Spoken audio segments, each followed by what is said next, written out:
84,00,000 జీవకోటికి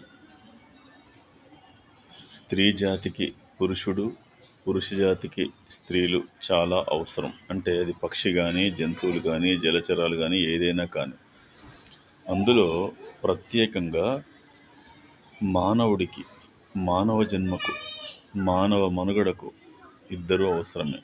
అలా అని పనికిమాలిన ఆలోచన చేయకూడదు. ప్రతి యువకుడికి జీవిత భాగస్వామి అవసరమే.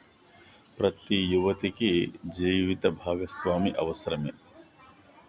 వయసు వచ్చినప్పుడు వివాహం అనేది మన పూర్వకాలం నుంచి వస్తున్నటువంటి అమోఘమైనటువంటి ఘట్టం.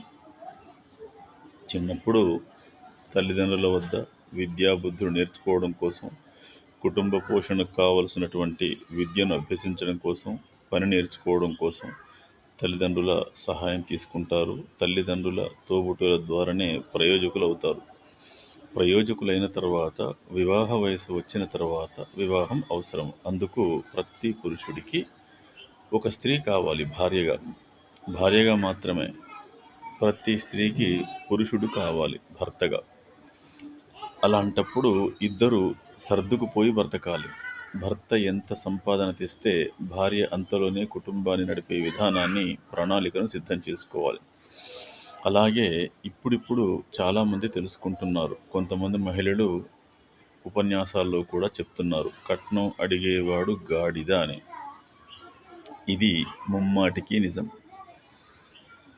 కట్నం అడిగేవాడు, కట్నం తీసుకునేవాడు గాడిద. 100% నిజం. కానీ అదేవిధంగా భార్యను ఉద్యోగానికి పంపేవాడు కూడా అడ్డగాడిద, కంచెరగాడిద అనబడతాడు. భర్త సంపాదించిన దాంతో బ్రతికే విధానాన్ని ఏర్పాటు చేసుకున్నటువంటి స్త్రీ మాత్రమే ధర్మమూర్తి. తను కూడా విచ్చలవిడిగా తిరగాలి, ఏవో పిచ్చి పిచ్చి వ్యవహారాలు చేయాలనుకునే స్త్రీ కూడా కంచెరగాడిద కిందికే వస్తుంది. కట్నం తీసుకునేవాడు గాడిద అవుతాడు నిజమే. మరి భార్యను ఉద్యోగానికి పంపేవాడు మాత్రం గాడిద కాదా? కంచెరగాడిద కాదా? ఏం కుటుంబాన్ని పోషించలేడా?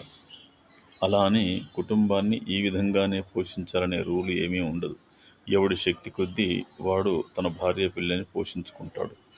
అమ్మాయిల తల్లిదండ్రులు కూడా తండ్రి ముఖ్యంగా ఆలోచించాలి. నీ భార్యను, నీ పిల్లల్ని నీవు ఏ స్థాయిలో పోషించుకోగలిగావో నీకు కాబోయే అల్లుడు కూడా వాడి శక్తి కొద్దీ భార్య పిల్లల్ని పోషించుకుంటాడు. కానీ తన బిడ్డని ఇలాగే పోషించాలని కోరుకునేవాడు కూడా కంచెరగాడిద, అడ్డగాడిద. కట్నం అడిగేవాడు గాడిద, భార్యను ఉద్యోగానికి పంపేవాడు గాడిద. ఏది